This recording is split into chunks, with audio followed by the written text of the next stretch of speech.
Best friends in quarantine. Ugh. Quarantine sucks the worst of anything I've ever experienced. I know. At least we have technology to occupy us. Technology has become my worst enemy these past 20 days. We've only been in quarantine for 7 days, Katie. I know that. Just feels like it's been longer. Jessica smiled to herself.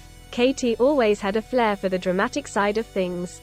She served as the true personification of comedic relief when it came to bleak situations. She really adored Katie, more than words could ever tell. Jessica continued the conversation. It won't last forever. You'll survive just fine. How can I without my best friend by my side? Dude, I'm right here. No. You're there. I'm here. And here is not there and there is not here. You know what I mean? Not at all. Dumbass. You're not wrong on that, Katie. No. Wait. Stop. I'm a bully. How dare you take that seriously, Jess?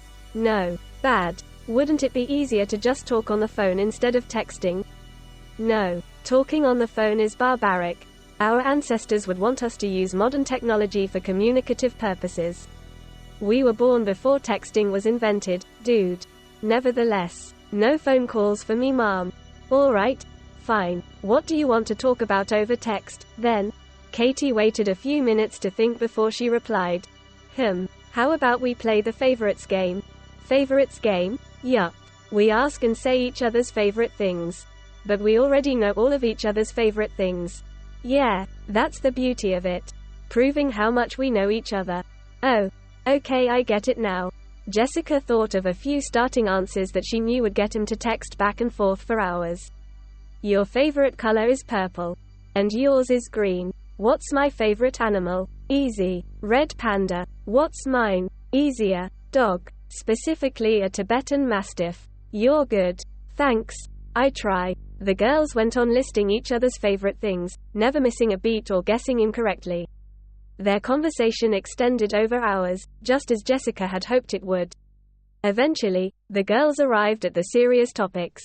Katie was eager to start the real questions. What is my favorite alcoholic drink, Jess? Bet you don't know that one. Bourbon.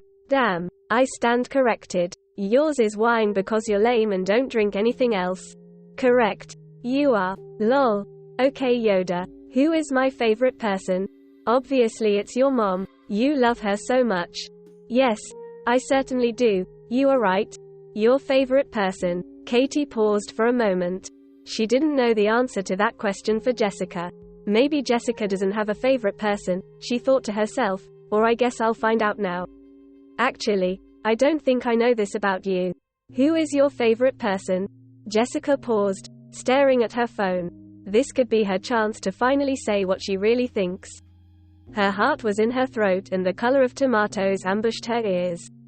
Did she dare disturb the sanctity of a friendship? Jessica sat on her bed and thought of the possible repercussions of what may come of this simple answer, how Katie would take it, where their relationship would go from there. Katie waited patiently on her couch, believing she may have ruined the entire conversation. Jessica finally replied, Actually, my favorite person, the one I like the most, is you. In more ways than one. Are you trying to tell me something, Jess? Katie couldn't fully grasp what she was reading. I'm telling you that I like you. More than a friend. The two sat in stunned silence at Jessica's message. Jessica no longer cared what the outcome was. She was proud of her bravery and knew she'd never regret her actions. Katie was screaming in her empty house, happier than a clam.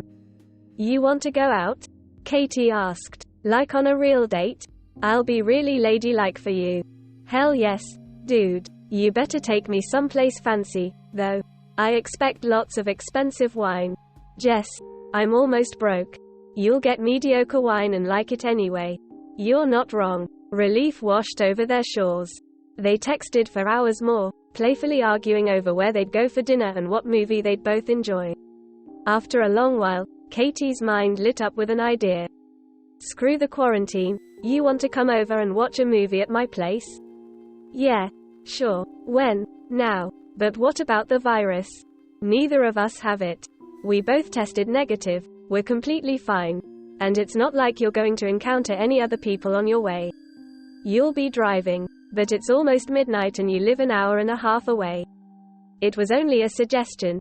You don't have to come over if you don't want to. But you want me to. Yes.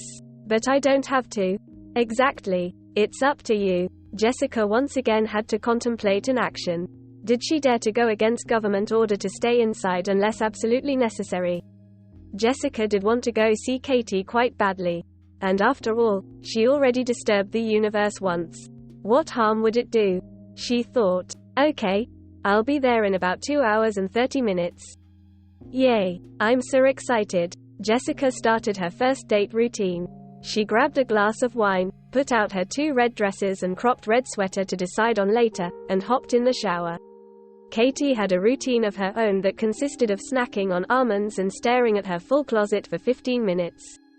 It was always difficult for her to decide on a first date outfit. She settled on a classy teal blouse and black leggings and went to work cleaning her house for Jessica. Every inch had to be spotless and perfect for her new girlfriend. Just the thought of Jessica being her girlfriend made her smile ear to ear. Jessica finished her shower and continued drinking her wine. Putting her hair in 2 French braids, she decided on the red sweater since it was one of her Hanukkah presents from Katie the year before.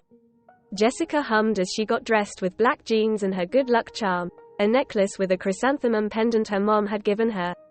She took a deep breath as she texted Katie once more. Okay. I'm on my way. Better be ready in an hour and a half. Katie smiled at her phone. An hour after Jessica's last text, she had finished cleaning and setting up for their movie date. She texted Jessica one last time. All set and ready for you. Jessica's phone buzzed in the cup holder of her car. She reached over and read the text. She was about to press send when her car unexpectedly swerved to the side of the road where a forest sat. I'm so excited, the first responder read on her phone.